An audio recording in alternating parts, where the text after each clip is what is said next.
Bonjour ou bonsoir à tous, vous qui regardez les vidéos, que ce soit le jour ou la nuit, ici DVD Pro Catch. Oui, vu comment vous savez bien que je suis très bien de retour, c'est-à-dire que je peux recommencer et... recommencer, non. Ça veut dire que je peux commencer à faire mes reviews, même si je vous cache pas, les petites douleurs au genou me grattent un petit peu, mais que j'essaye de m'installer comme je peux correctement. Même si c'est sur mon lit, sur mon bureau, j'essaye de faire la meilleure review possible. Mais bon, cette fois-ci, c'est sur un coffret de 3 DVD. Pas spécial catcher, mais spécial de une année entière, qui marque l'intégralité, qui est quand même très bon malgré tout. Les plus grandes superstars des années 90 ou 90, si vous préférez. Voilà. Que des grosses têtes d'affiche. Bret Hart, The Rock, Stone Cold, Undertaker. Bref, ce coffret est quand même bon. Malgré tout, il est quand même bon, même si je pense qu'il y en a certains qui diront que ce n'est pas leur came, ou alors que c'est moyen, mais quand même, j'ai très bien apprécié. Et Shawn Michaels avec la liste des matchs. Et il dure 8h31. Donc voilà, je vais vous montrer. Tout d'abord, Bret Hart, enfin Owen Hart et Yokozuna. J'ai failli me tromper de Hart, mais c'est bien Owen Hart. Et là, ben, on voit tous les catcheurs. Razor Ramon, qui est Scott Hall, contre Big Daddy Cool, Diesel, plus court Diesel, ou Kevin Nash, peu importe. Undertaker, Hulk Hogan, Yokozuna, Sting, Shawn Michaels et Big Van Vader. Voilà, vous savez bien qu'il y a 3 DVD à l'intérieur, mais je ne sais pas si... Non, il n'y a rien. Mais ça va, ça peut aller. Il y en a qui diront que les images sont peut-être pas les plus meilleures, mais je préfère vous jurer le contraire. Alors, tout d'abord, le documentaire. Tout d'abord, ça parle des meilleurs catcheurs des années 90, justement, que vous savez très bien, vu comment c'est le thème de ce DVD. Donc ça parle des meilleurs catcheurs qui ont marqué cette époque. Donc qui marquent Shawn Michaels. Et qu'il nous montre tous ses exploits. Par exemple, du plus petit champion au plus grand. Donc il était passé du plus petit à un grand physiquement, vu comment il avait un petit peu commencé à grandir et à prendre la masse musculaire, qui va, on va dire, devenir champion de la WWE. Au moins, vous savez bien son parcours. Donc, Shawn Michaels incarne très bien cette année-là, et d'autres. Hein. Ensuite, Yokozuna.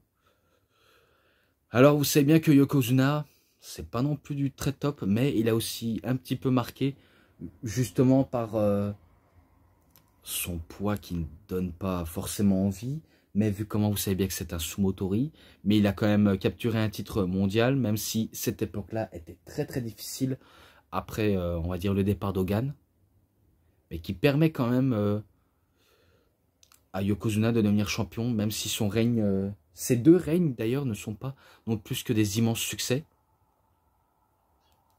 Mais bon, vous avez au moins compris, culture samoane.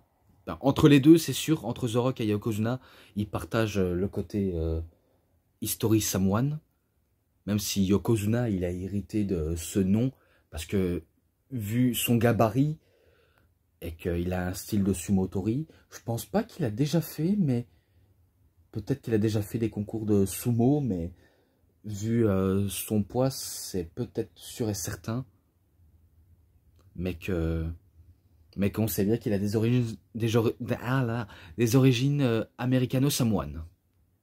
Et que The Rock, lui, vous savez bien qu'il a des origines afro-américains, canadiens samourans.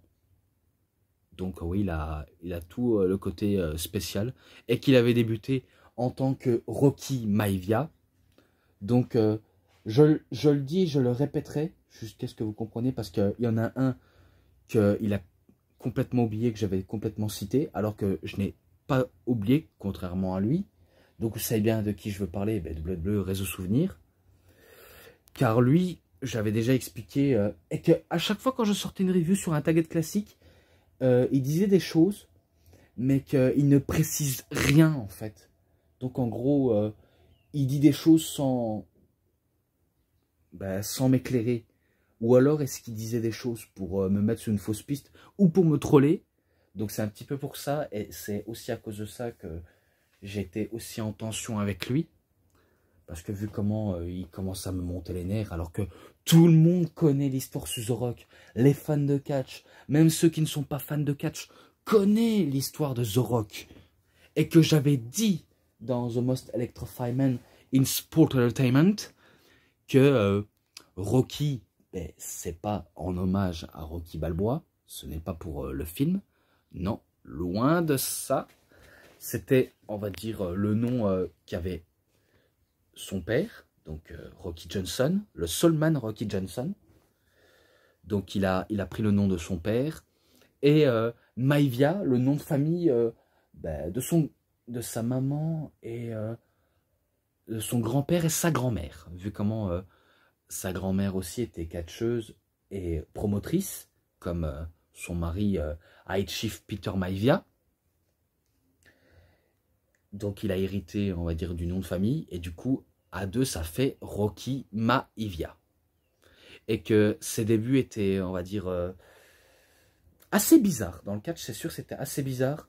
Pourtant, lui, il disait que dans le football américain, il destinait à un grand avenir jusqu'à ce qu'une blessure à l'épaule stoppe directement sa carrière. Et qu'il finit fauché en étant, on va dire, qu'il aura 7 $ en poche. Donc il avait décidé de se concentrer sur le catch. Et même si ses débuts dans le catch étaient assez bizarres, on nous le présente comme un catcheur gentil, combatif, dans le droit chemin, jusqu'à ce qu'il se fait huer par la foule en étant Rocky Sox ou Die Rocky Die. Et non, ce n'est pas une menace. Sachez que ce n'est pas une menace que la foule chante « Meurs, Rocky meurt ». C'est peut-être pour qu'il fait disparaître son personnage, pour qu'il innove. Donc il y en a qu'il comprend très très mal, on va dire, le message. Même si The Rock au début, il ne comprenait pas et qu'il vivait mal cette situation, mais qu'après il s'est rendu compte que c'était bénéfique et qu'il a une évolution de son personnage qui va vraiment bien et qui va commencer à devenir un heel arrogant. Et que du coup, ben, il profite de cette opportunité pour avoir beaucoup plus de hits. Et que c'est là où The Rock est en marche. Et après, on connaît la gloire vers le succès. Voilà, j'ai pas besoin de tout à présenter sur The Rock, vu comment j'ai déjà fait 2 vidéos sur son coffret. Que ce soit The Most Electrifying Man Sport Entertainment ou Epic Journey of Dwayne Johnson. Voilà, au moins vous le saviez sur ce bonhomme. Et qu'il y a pas mal de youtubeurs, que ce soit Pro Catch ou Pro Cinéma, qui en parlent sur The Rock. Voilà, j'ai pas besoin d'autre à dire. Attirer les nouveaux fans. Je crois que c'était les femmes des années 90. Que je me rappelle qu'il y avait Alondra Blaze, Bull Nakano, Luna Vachon. Il y a qui d'autre? Peut-être les catcheuses de la All Japan Women's Pro Wrestling, comme allez, Aja Kong, peut-être qu'elle est déjà passée par là. Daphné, il me semble pas qu'elle est passée par ici, mais au moins j'essaie de dire correctement, de manière poliment. Manami Toyota, ça m'étonnerait. La plupart des catcheuses japonaises qui sont passées à la WWE, ça m'étonnerait fortement qu'on les trouve là, même si vous savez qu'il y a aussi Sunny. Donc oui, il y avait Sunny qui était passé par ici, à la WWE surtout. Après, il y a d'autres, hein, mais je n'ai pas d'autres noms en tête. Voilà. Dur et Sexy, donc Big Daddy Cool Diesel ou Kevin Nash. The Big Sexy, justement. Donc on parle de lui et qui va aussi monter en puissance jusqu'à atteindre le titre de la WWE jusqu'à qu'il quitte la WWE pour la WCW, où il va capturer un titre mondial dans une euphorie et incompréhension critique générale. Voilà. Ensuite, la bataille pour la triomphe. Owen Hart. C'est sûr, il aura aussi marqué cette époque, Owen Hart, vu comment il était ultra dynamique, très technique, voltigeur.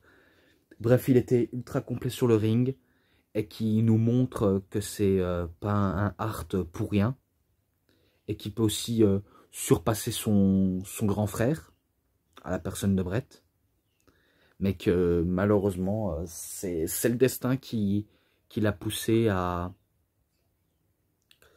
être, on va dire, dans mid-card, pour être un très bon champion intercontinental, très bon champion par équipe, mais sinon, rien de plus. Mais c'est vrai que ça aurait pu être lui le deuxième à être champion de la WWE, mais voilà, vous avez compris. J'ai pas envie trop d'en parler, et qu'il aura quand même marqué cette époque, même la fois où il est décédé, parce que c'est dans les années 90, en 1999 qu'il décédera, et que vous connaissez justement l'effet de son accident. Mais bon, paix à leur âme à ceux qui nous ont quitté ce monde, que ce soit catcheurs ou personnes ordinaires. Voilà, souvenir amusant. Donc, et en plus j'ai oublié de préciser, c'est même Taz qui ouvre le programme. Purée, j'ai complètement oublié que c'est Taz qui ouvrait le programme et qui parle de certains catcheurs. Donc ça parle de Ric Flair, même si Ric Flair c'était aussi une star des années 70, 80. 60, je ne sais pas du tout. Je ne sais pas parce que Ric Flair, c'est sûr, il a fait toutes les générations de années 70, 80, 90, 2000, 2010 et encore aujourd'hui 2021. 2020, ouais. Et qu'il est encore en vie, le Nature Boy. Donc c'est sûr, il a aussi marqué cette époque. Et qu'il a été un très très très grand catcheur. Et que c'est aussi un des catcheurs les plus étoilés, les plus titrés. Et que c'est aussi l'un des catcheurs qui peut aussi rivaliser avec Ric Flair lui-même. Et Hogan, catcheur. Ouais, quand je dis Ric Flair qui peut rivaliser avec Ric Flair, ça veut dire qu'il peut se rivaliser avec lui-même. Car je suppose, si on fait un combat Ric Flair contre Ric Flair, mais ça existe dans les jeux, eh ben, je suis sûr qu'on pourra avoir du bon, ou certains qui diront que c'est trop mou, que je ne pense pas. Mais sinon, avec la plupart des catcheurs, ils se montrent très très bons. Donc c'est pour ça qu'ils figurent sur la liste. Ensuite, figure marquante, Mick Foley. Qui se rappelle de Mick Foley? Ben, en tant que Cactus Jack, Mankind, Dude Love, même quand il se déguise en Père Noël, c'est sûr que Mick Foley a marqué cette époque. Et qu'on se rappelle tous de ses exploits, jusqu'à atteindre le titre mondial. Donc il aura aussi laissé son empreinte. Ensuite, la quête du succès. Les pas si grandes des stars des années 90. La réinvention. Donc ça parle de tous les catcheurs et qui sont pas su trop cités. Et la réinvention, c'est Hulk Hogan. Donc où lui aussi l'a marqué cette époque. Car vu comment les années 90 débutaient, que c'était, on va dire, la fin de la magie des années 80, et que lorsqu'il devait quitter la WWE en 1993, après un match face à Yokozuna, eh ben, il signe à Disneyland, ouais, je crois que c'est ça, où il signe le contrat de WCW, où il est, on va dire, en jaune et rouge. Donc c'est toujours le rêve américain, c'est toujours la Hulkamania qui est toujours en vie, jusqu'à ce qu'il fait un heel turn à Bash at the Beach, où il va former la NWO avec Scott Hall et Kevin Nash. Mais bon, vous connaissiez son histoire à Hogan, et qu'il aura marqué la WWF et la WCW jusqu'à ce que le début des années 2000. Voilà. Je n'ai pas d'autre à préciser. Ensuite, attitude controversée. Triple H. Lui qui a débuté... il avait aussi débuté à la WCW en tant que Jean-Paul Levresque. Jean-Paul Levesque, ouais, jusqu'à ce qu'à la WWE se fait appeler Hunter Hearst Helmsley, un aristocrate français. En plus, il jouait le noble français, quelqu'un qui a le sang bleu, qui est très noble, qui est quelqu'un de très raffiné. Et que je me rappelle de l'une des promos qui est là. Vous allez peut-être comprendre d'où je vais en venir. Jusqu'à ce qu'à basculer de l'attitude era, où il va devenir que Triple H par rapport à ses initiales qui commencent par un H. Hunter, ça commence par un H. Hearst, qui commence par un H. Helmsley, qui commence par un H. Donc ça fait les 3 H qui fait Triple H. Et qui forme la DX avec Chyna, Rick Rude et Shawn Michaels. Voilà, au moins vous savez tout. Jugeote technique. Bret the Hitman Hart, qui a aussi marqué cette époque. C'est sûr que Bret Hart, comment mentionner Bret Hart s'il n'a pas marqué l'année 90, alors qu'on sait bien qu'il était passé de l'année 80 à 90, comme Shawn Michaels également. Donc au moins vous savez que lui aussi il a marqué cette époque, et que j'ai pas non plus trop en parler de ça. Vu comment on sait qu'il a été, on va dire, du meilleur au début des années 90 jusqu'à le Montréal Screwjob, où il va aller à la WCW, où ça va pas non plus fonctionner, ou que son aura aura perdu suite à cette fédération, jusqu'à ce qu'à disparaître du monde du catch, à mener une vie normale, et que ça va, il est toujours en vie, et qu'il y en a qui fait toujours rêver des fans. Voilà. Ensuite, phénomène de la pop culture. Donc là, ça parle de 3 personnes. Monsieur Vince McMahon, Eric Bischoff et Paul Heyman. Donc, vous savez bien, pour Vince McMahon, c'est pour la WWF, WWE. Eric Bischoff pour WCW. Et Paul Heyman en tant que représentant de la ECW. Donc là, c'est sûr qu'il aura tous les 3 marqué une époque. Et fédération qui a mené au Monday Night Wars, même si c'est plus WWF et WCW. Tandis que la fédération de Paul Heyman ne pouvait pas non plus rivaliser avec ses concurrents, car il aura été la première victime, mais qu'il a quand même su avoir un public captivant. Des 3 côtés, bien sûr, hein, même si c'était, on va dire, différent, et une vision différente surtout. Donc j'aurais bien voulu en dire plus, mais voilà, vous avez au moins compris sur les 3 antagonistes. Le Total Package, donc le parfait complet qui est Lex Luger. Donc il a marqué cette époque, même si à la WWF il n'a pas non plus si cartonné que ça, car je me rappelle qu'on voulait le faire de lui un nouveau Hulk Hogan, donc un nouveau héros américain. Mais à cette époque, ben, tout le monde s'en contrecarré d'un nouveau héros américain, et que c'est là où l'aura de Luger a disparu. Son aura, c'est quand, on va dire, sa hype ne prenait pas. Et du coup, ben, on connaît son histoire. Il a trahi la WWE pour la WCW, pour mieux réussir là-bas. Et vous comprenez le délire. Ensuite, le futur hit. Ben, ça parle de Sting. Lui qui a débuté l'année... enfin, pas qu'il a fait ses tout premiers débuts cette année-là, mais on sait bien que c'est un catcheur qui a commencé en 84 ou 85, même 6 peut-être. Donc son ascension était fulgurante dans les années 80, Sting, jusqu'à ce que dans les années 90, il garde encore cette gimmick de scorpion haut en couleur, Golden Boy américain, qui représente un petit peu le rêve américain, jusqu'à ce que la WCW change d'air et qu'il passe du côté sombre, Sting, tout en étant du côté du bien, mais qui ne s'était pas remis de la trahison de la WCW. Donc il décide de changer de personnage en étant The Crow. Donc oui, c'est inspiré du film The Crow.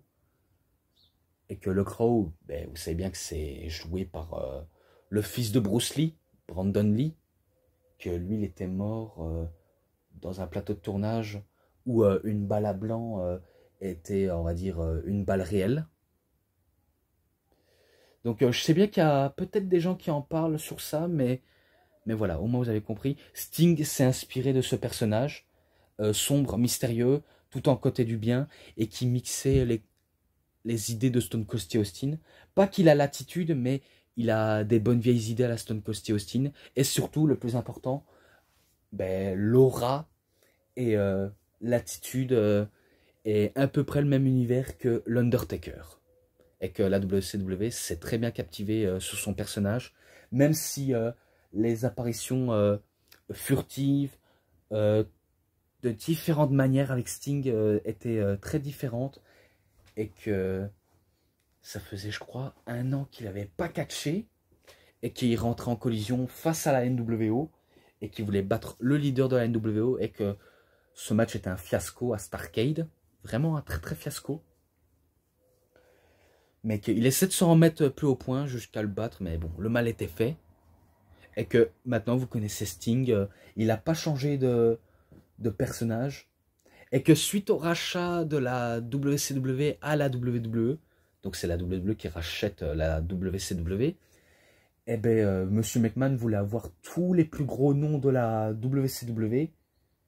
Mais après, ce que on ignore, en plus, Dr. Wrestling avait fait une vidéo dessus, et que je crois que c'est exactement réel. Prendre les gros noms de la WCW, bien sûr parce que la WCW a perdu les batailles d'audience, eh ben ils les ont pris juste pour les enterrer. Donc Booker T a été enterré, Goldberg a été enterré en 2003, Scott Steiner il a été également enterré, Booker T n'échappe pas à la règle, DDP, surtout DDP, il n'y a que Hogan, Nash, Hall qui n'ont pas non plus été si enterrés que ça. Pourtant, je l'ai vu ça à des kilomètres. Je n'ai pas vu qu'ils ont été enterrés. Car ils trouvent toujours un moyen de se négocier entre eux. Ils trouvent toujours des solutions. Même si on sait que Scott Hall a été viré en 2002 par rapport à ses problèmes d'addiction à la drogue. Et que Sting, plus tard, en 2015, lors d'un match face à Triple H, eh bien, il se fait également enterrer.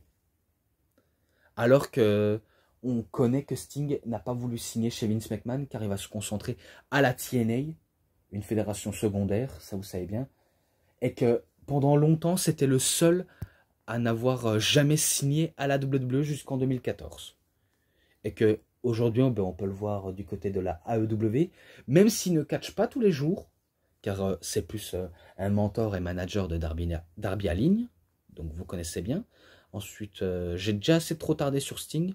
Maintenant, le bad guy, Razor Ramon, Scott Hall. Certes, il a aussi marqué cette époque. Vous connaissez bien. Respect, Undertaker. Une figure iconique. L'Undertaker est vraiment iconique. Et que, si vous saviez bien, sur les débuts, je crois que c'était dans les années 80, l'Undertaker qui a fait ses tout premiers débuts dans le catch.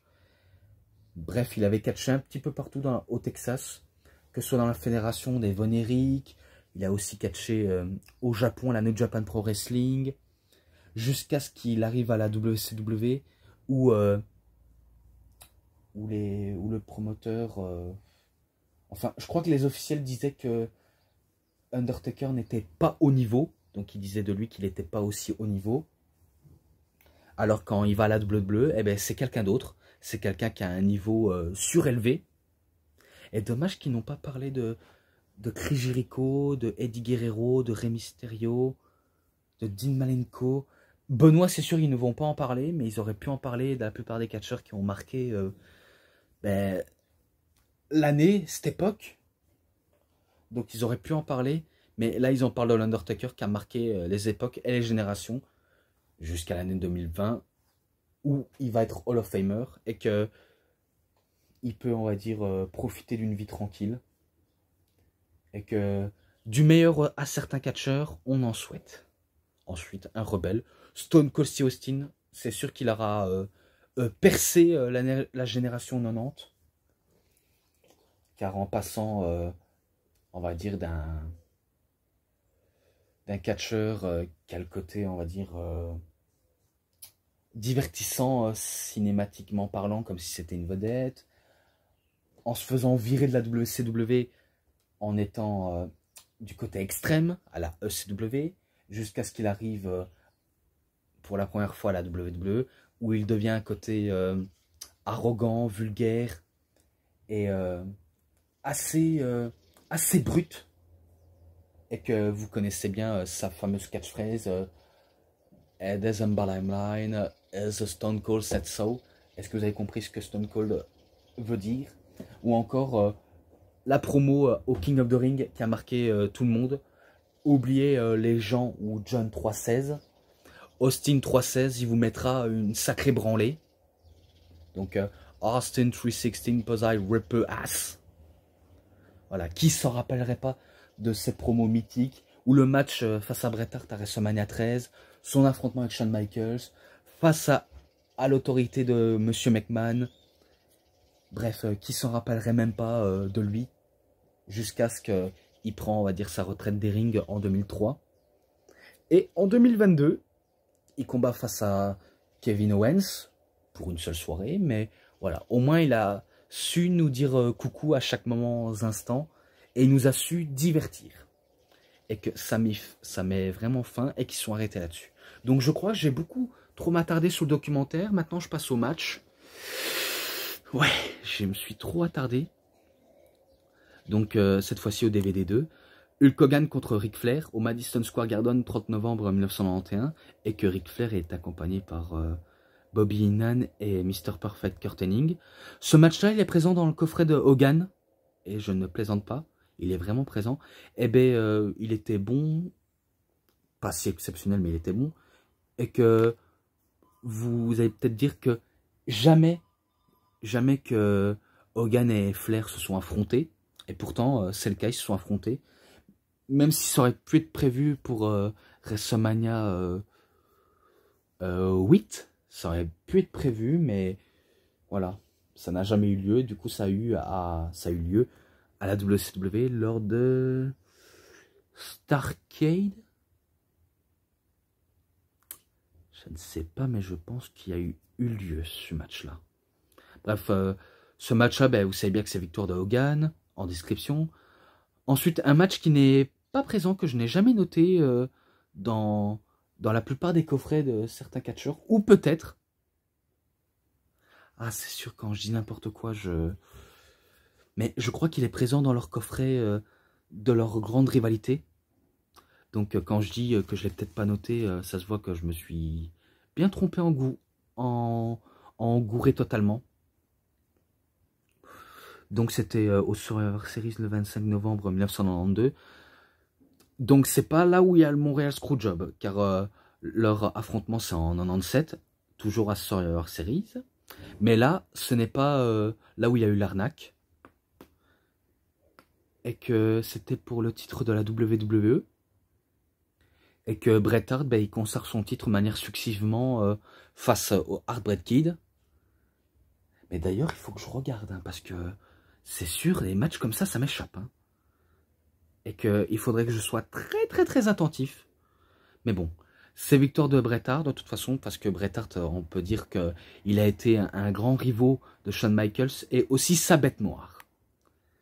Donc voilà, victoire de Bret Hart. Ce match est en description si je l'ai déjà noté, mais à vérifier. Donc la plupart des matchs seront en description si j'ai déjà noté. Et bien sûr, match pour le championnat de la WWE. Au King of the Ring, 13 juin 1993, Yokozuna contre Hulk Hogan. C'est sûr qu'il est présent dans le coffret, enfin dans le Target classique. Et que c'est le dernier match de Hogan après qu'on le verra en 2002, Hulk Hogan. Donc c'est là où il perd face à Yokozuna. Même si le match n'était pas non plus très top, mais que c'est à partir de là où il bat Yokozuna et qui devient nouveau champion de la WWE. Et que vous savez bien que Hogan va se casser pour la WCW. Voilà. Ensuite, un match qui figure dans ce coffret, alors que j'ai déjà noté. Owen Hart contre Bret Hart. À WrestleMania 10, le 20 mars 1994. Le match que j'ai déjà noté 5 étoiles. Oui, j'ai déjà noté 5 étoiles. Et que ce match est une pure technique, un chef-d'œuvre en match d'ouverture.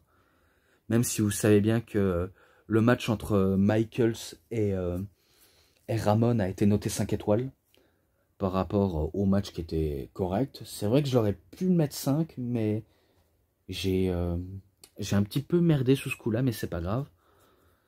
Et que vous savez bien qu'au moment où Bret Hart voulait faire, vous voyez, retourner la situation alors que il était sous les épaules de son frère et qu'il a voulu faire un petit paquet, Owen Hart, il contre le petit paquet pour mieux retourner la situation et en gagnant face à son frère. Donc oui, c'est victoire de Owen Hart. Et ce match-là, comme j'ai dit, un 5, car c'est le chiffre en tête qui me vient beaucoup plus à l'esprit. Pardonnez-moi. Ensuite, à Superstars, le 13 avril 1994. Match pour le championnat intercontinental. Diesel contre Razor Ramon. Là, j'avais déjà noté pour le match à Raw, mais que ce match-là à Superstars, je pense l'avoir jamais noté. Et que, en passant par les matchs-là, je vais vite passer au match, j'aurais pu citer les vignettes. Donc, vignette de Razor Ramon au restaurant. Ouais, donc c'est là où il fait le dur, où il balance, on va dire, son repas, en étant montré que c'est lui, le fameux bad guy. Ensuite, la vignette de Undertaker, où il construit un cercueil pour Yokozuna, qui est présent dans le coffret de l'histoire d'Undertaker. Mais que celui-là est beaucoup plus complet, car on voit toutes les images. On voit qu'il a fait un cercueil sur mesure. Et qu'après, il part avec la charrette de vignette, la charrette de cercueil, et que la vignette se termine là-dessus. Ensuite, vignette de Bret Hart, la nouvelle génération. Donc c'est là où on voit un enfant avec son père qui voit son idole, Bret, en train de combattre, et qui l'appelle par son prénom, Bret, et qu'après, il lui dit démolis le champion, et c'est là où il donne ses lunettes, et ça se termine là-dessus. Ensuite, Owen Hart dans une cage d'acier. C'est là où il fait une promo face à Bret, en disant qu'il lui avait gâché son enfance, qu'il s'était trop pris pour un dur, et qu'il ne va pas s'excuser envers son grand frère, car il va le prouver qu'il peut le battre, et que toute la famille qui seront au complet ont intérêt à le reconnaître, car Owen, certes, il en a beaucoup bavé pour devenir un grand catcheur, mais il va montrer qu'il peut battre son grand frère qui est au top de la fédération, et qui nous le promet. Ensuite, conférence de presse à WrestleMania 11, où il y avait Shawn Michaels et Diesel. C'est la fameuse promo où Shawn Michaels dit qu'il peut nous proposer du bon catch, et qui va prouver à Diesel qu'un catcheur aussi dynamique, très charismatique, flamboyant, tel que lui, le Heartbreak Kid, Shawn Michaels, qui peut nous proposer du meilleur catch sous le ring, et qu'il en est capable. Pourquoi? Parce qu'il le peut. Et que ça se termine là-dessus. Ensuite, Hunter Hearst Helmsley, Riff Raff. Donc c'est là où il fait une promo assez noble, où il critique la plupart des catcheurs en disant que ces gens-là n'ont aucune classe. Et que, contrairement à eux, lui c'est quelqu'un de très noble, très raffiné. Et que, je me rappelle, à la fin, il dit, pour moi, être champion, c'est tout simplement naturel, avec une pipe à la bouche. Ensuite, Mankind, et Dieu a créé Mankind. Donc c'est là où on voit Mankind dans une pièce sombre, où il nous parle en disant, Dieu m'a donné des mains, il m'a donné des visages assez torturés, fracassés, déformés, et qu'on leur a donné un destin plus radieux que lui, on lui a donné un destin tragique. Et que, je sais pas s'il fait comme un autiste en se bougeant comme ça, vous voyez, comme quelqu'un qui est assez dépressif en termes d'autisme, mais je crois qu'il joue très bien le côté de ça, quoi. Mais bon, j'en ai assez dit. Ensuite, Scott Hall, Kevin Nash, les gladiateurs des temps modernes. Donc c'est là où on voit Scott Hall et Kevin Nash on va dire, qui sont un peu dans la production NWO, qui vont, je crois, à Rome. On voit des marches et ils parlent, la plupart des catcheurs en se moquant d'eux, en disant que eux, au moins, ce sont quelqu'un de très cool. Certes, mauvais garçon, mais très cool. Et qu'il va leur montrer que les catcheurs, c'est eux les plus polyvalents et les plus fortunés. Voilà. En plus de ça, il y a la Fondation Hart se réunit. C'est là où Bret Hart, eh ben, il interrompt le match entre Owen et British Bulldog. D'ailleurs, je trouve dommage qu'il ne figure pas sur la liste des meilleurs catcheurs des années 90, British Bulldog. Donc c'est là où il arrête le match en disant « Arrêtez de vous battre, on est une famille, bon sang. Pourquoi vous vous foutez sous la gueule pour ces satanés américains qui ne respectent même pas la tradition familiale et qui ne vous respectent pas vraiment ?» Et que je me rappelle qu'il va dire à Owen ces fameuses paroles en disant que je t'ai connu depuis que tu es tout petit, depuis que tu portais des couches, et que je t'habillais, que je t'emmenais à l'école, et que lorsqu'il y avait un brut, c'est moi qui m'en chargeais pour toi. Donc j'ai su te protéger coûte que coûte, et que quoi qu'il en soit, on fait partie des liens du sang, et que l'amour d'un frère cadet est plus fort que l'amour fraternel d'un ami que tu vois que 2 ou 1 fois par an. Et que je me rappelle que Owen va finir en larmes suite à les propos de Bret, et en disant justement au British Bulldog, en disant qu'on se connaît depuis qu'on s'affronte plusieurs fois, et que c'est nous, la famille, qui t'ont adopté.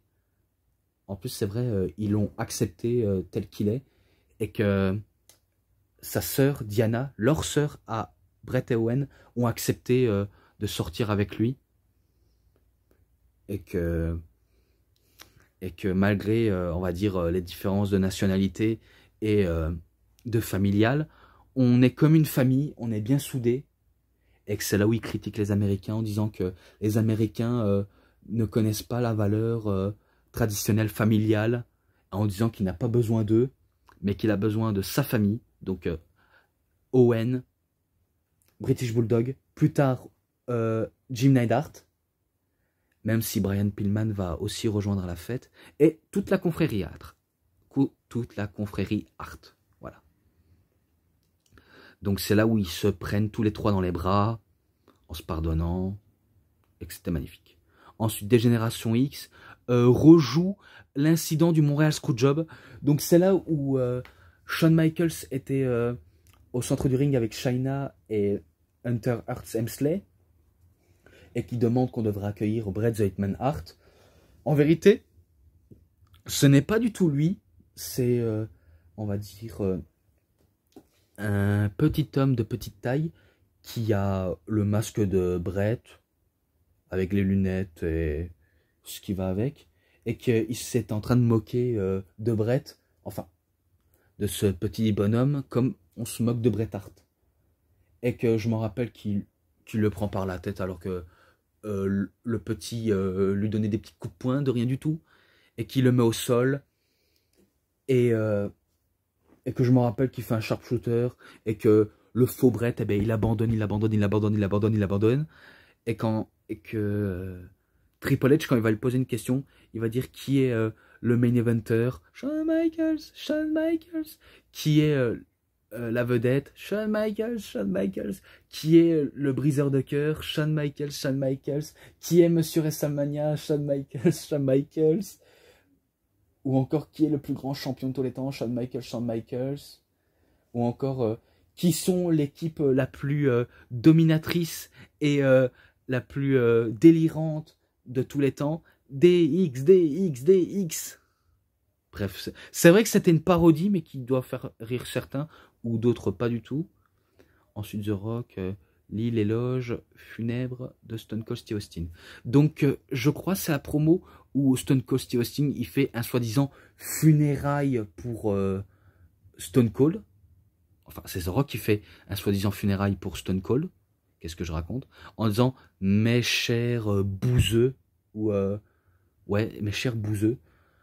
Ce soir nous allons on va dire célébrer la mémoire d'un d'un plus gros fils de la plage de tous les temps, qui nous a quittés trop tôt.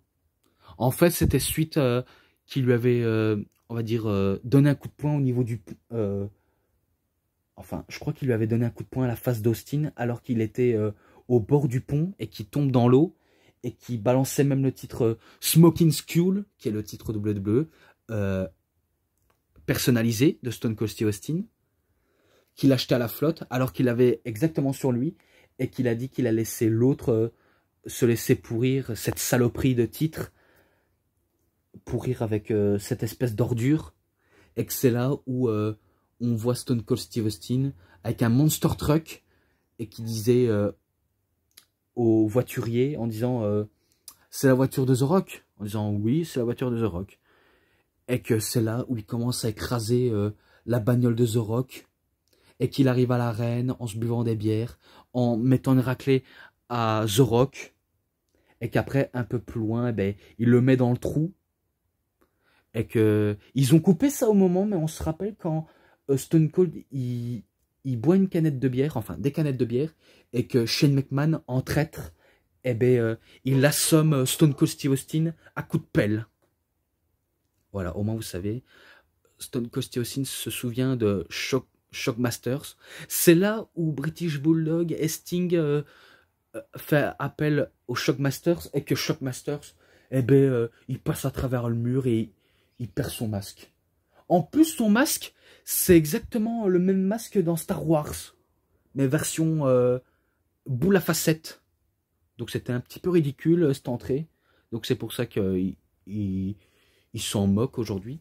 Maintenant, je passe au match entre Scott Hall et Kevin Nash. Où est-ce que vous êtes? Ben, je crois que c'est là où Scott Hall, donc Razor Ramon, il capture son titre. Et que c'est de cette année là où je crois où il va affronter Shawn Michaels au SummerSlam. Je crois, hein. J'en suis pas sûr, mais je crois. Mais bon, c'est victoire de Razor Ramon. Si je me trompe pas, ce match-là, 3,50, parce que je pense l'avoir jamais noté. Ensuite, Sting Vader contre Vader.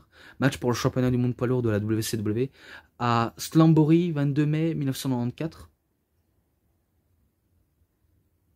Je pense l'avoir jamais noté, celui-là. Je pense que je l'ai jamais noté. Parce qu'il faudrait que je vérifie si j'ai déjà noté. Mais c'est là où Vader, où Sting est champion. Et que Vader veut son titre. Et que Sting arrive quand même à le battre avec un Scorpion Death Drop. Qui est un sharpshooter. Ou Scorpion Deathlock. Appelez-le comme vous voulez. Mais que je crois qu'il le bat et que Vader voulait absolument le dominer, ou alors Sting voulait battre Vader et qu'il devenait champion. Ah, c'est assez dur, c'est vraiment assez dur. Bref, j'en ai assez parlé de ça. Ce match-là, si j'ai jamais noté, je mets... allez, 4,20. Voilà, je mets un 4,20 si j'ai jamais noté. Ensuite, match pour le championnat de WWE. Bret Hart contre The Big Daddy Cool Diesel, qui est Diesel. Au Royal Rumble, 12 janvier 1995. C'est, on va dire, cette année-là où Shawn Michaels, il arrive premier et qui bat tout le monde dans le Royal Rumble. Donc, au moins, vous savez. Eh bien, un match assez controversé. Tout d'abord, ben, les deux s'affrontent, comme d'hab, normalement, jusqu'à ce que il y avait Owen Hart qui attaquait son frère. Donc il avait attaqué de manière sournoisement. Donc le match a dû être recommencé à la demande de Bret. Et que après, ben, quand c'est Big Daddy Cool qui essaye de battre Bret Hart, eh ben, c'est intervention de Shawn Michaels qui voulait lui donner un coup. Et du coup, ils ont dû recommencer le match. Et si je crois peut-être bien que c'est Diesel qui conserve son titre, donc qui bat Bret Hart. Ou alors c'est Bret Hart qui remporte par disqualification.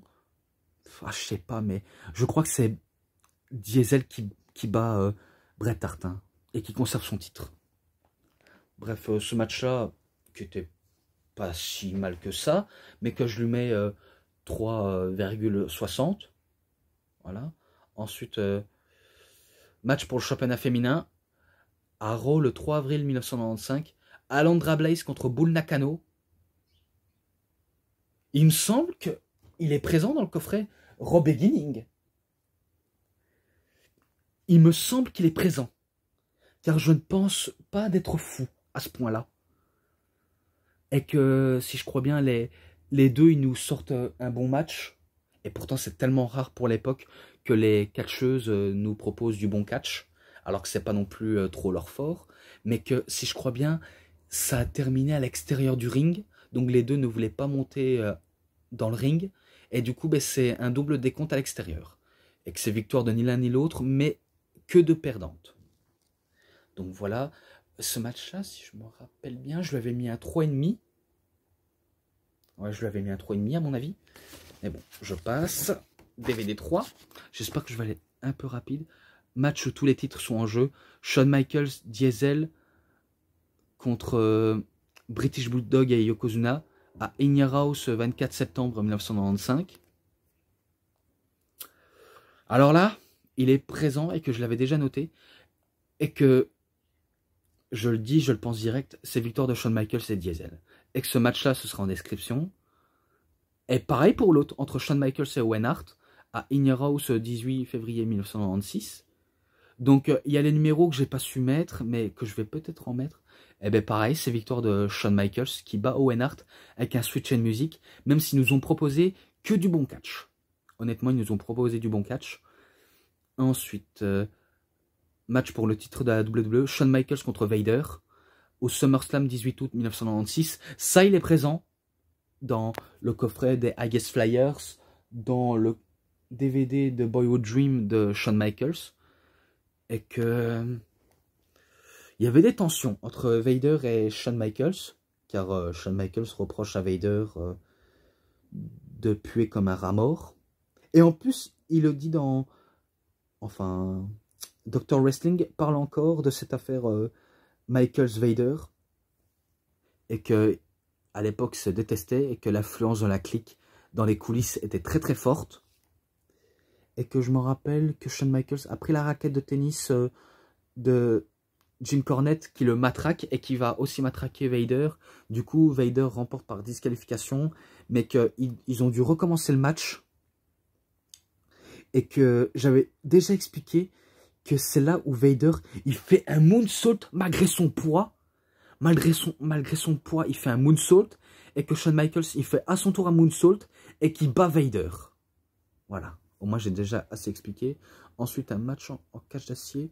Au SummerSlam 3 août 1997, Mankind contre Hunter Hearst Helmsley, qui est Triple H, vous savez déjà bien. Un match qui était pas mal aussi, vraiment pas mal. Et qu'on donne pas cher de Mankind face à Triple H. Pourtant, c'est quand même Mankind qui va réussir à sortir de la cage, malgré qu'il y avait Chyna qui gênait un peu le match. Et que je me rappelle que Mankind a fait, on va dire, une descente du coude du haut de la cage. Donc oui, c'était pour un remake entre le match entre Jimmy Snuka face à un adversaire que j'ai oublié son nom malheureusement. Et que c'est là où il fait sa descente du coude, il démolit Triple H tout en sortant de la cage. Et qu'un coup qu'il a gagné le combat, eh ben, il y a une musique de Dude Love qui retentit. Et qu'on apprend que Mankind est en vérité Dude Love. Mais bon. Et qu'il a su, on va dire, nous faire kiffer avec le côté funky des années 70 ou 70. Enfin, 70 c'est 70. Même s'il n'était pas en tenue, mais il nous a su bien divertis. Ce match-là, il était quand même bon. Je mets 3,60 aussi. Ensuite, match pour le championnat du monde poids lourd de la WCW. Hulk Hogan contre Lex Luger à Nitro le 4 août 1997. Ce match-là, je ne sais pas s'il est présent dans Best of Nitro volume 2. Mais en tout cas, je me rappelle que le Total Package contre le chef de la NWO. Mais il me semble que je l'ai peut-être ou pas noté. Donc c'est là où Luger, il rentre en collision avec le Hulkster. Mais que le Hulkster, il va pas se laisser non plus si dominer à ce point-là. Et que si je crois bien, il bat Lex Luger, peut-être par intervention ou par tricherie, sans que l'arbitre s'en aperçoive, mais il bat justement Luger. Et que ce match-là, 3,50, voilà. Je sais pas d'autre à dire. Match pour le titre de la WWE. Stone Cold Steve Austin contre l'Undertaker au SummerSlam 30 août 1998. Et que, si je crois bien, c'est là où Stone Cold Steve Austin, il se blesse au niveau de la tête. Car je m'en rappelle que Stone Cold lui donne un coup de pied à Undertaker. Et que l'Undertaker, il fait un coup de boule sans qu'il s'en aperçoive, Steve Austin. Donc il est blessé au niveau de la tête. Mais que ce match-là, je sais pas si je l'ai déjà noté. J'ai trop de matchs à mon activité. À trop visionner, c'est sûr qu'on oublie ce que j'ai noté ou pas. Et que malgré cette blessure à la tête, Steve Austin va quand même battre l'Undertaker avec un stunner. Même si l'Undertaker a voulu bien riposter, mais il s'est fait quand même battre. Ce match-là, 3,60 aussi. Si je ne l'ai pas noté, mais à vérifier. Ensuite, plus que 2, après c'est terminé. Match pour le titre des États-Unis. Bret the Hitman Hart contre Sting à Halloween Havoc 25 octobre 1998. Le match était... Soit on le trouve bon, soit on le trouve un peu moyen. Mais que je me rappelle que Bret était vraiment pur heel à cette époque. Et que Sting, toujours du côté face, même si c'était allié à la NWO ou Wolfpack. Donc oui, il était en peinture noire et rouge. Et que je me rappelle qu'ils vont accidentellement... Enfin, je crois que c'est Sting qui donne un coup à l'arbitre. Et que l'arbitre... je ne sais pas ce qu'il a cet arbitre, mais je crois qu'il n'est pas sur tous les coups. Quand Bret Hart a sorti un coup de poing américain de sa genouillère, il ne remarque même pas. Alors que... ça se voit à des kilomètres sous son nez. Donc l'arbitre ne voit pas et il confisque l'arme malgré tout. Donc c'est là où Sting il donne un coup par accident alors qu'il était de dos face à l'arbitre. Donc l'arbitre ne remarque même pas que c'était un accident. Et qu'après, avec une superplexe, ils démolissent encore plus l'arbitre en faisant un superplexe de la 3e corde. Donc ils sont tombés sous les jambes. Et après si je crois bien, je sais pas s'il y avait intervention de... Il me semble qu'il y a intervention de Scott Hall.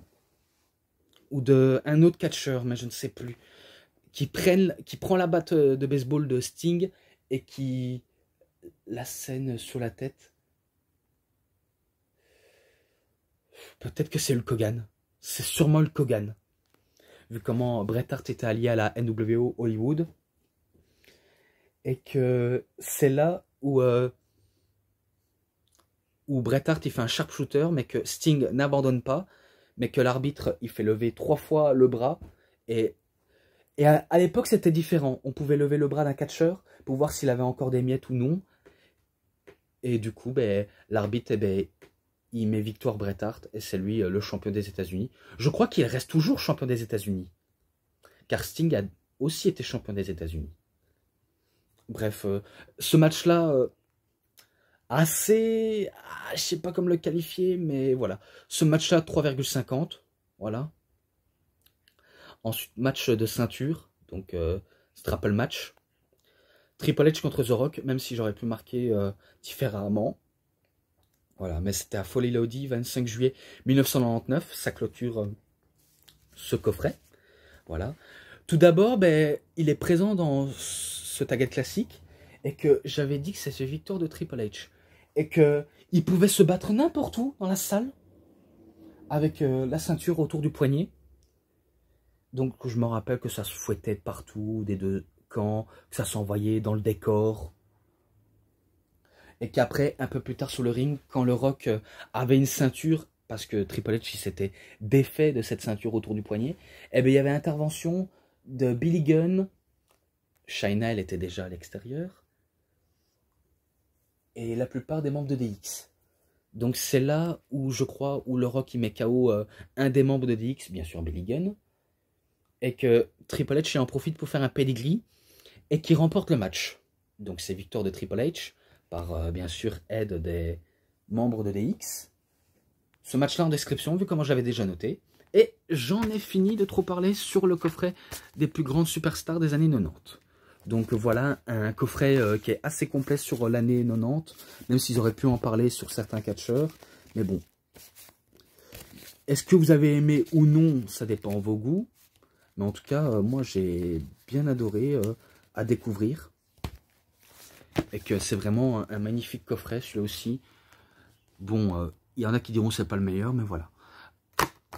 Pour ce qui est le documentaire, petit bonus, match et l'ensemble, je crois que ça se rapproche des 4,80 et que je le mets. 4,80 c'est assez rare et que je le mets. Et que voilà, j'ai déjà assez fini cette review. J'espère que vous avez très bien aimé. Si cette review vous a plu, vous savez ce qu'il vous reste à faire. Likez la vidéo, commentez, partagez, abonnez-vous à ma chaîne, cliquez sur la petite cloche pour avoir plus de notifications des prochaines vidéos. Et moi je vous dis bonne journée, bonne soirée à tous. Au revoir tout le monde pour une prochaine vidéo. A plus les fans de catch.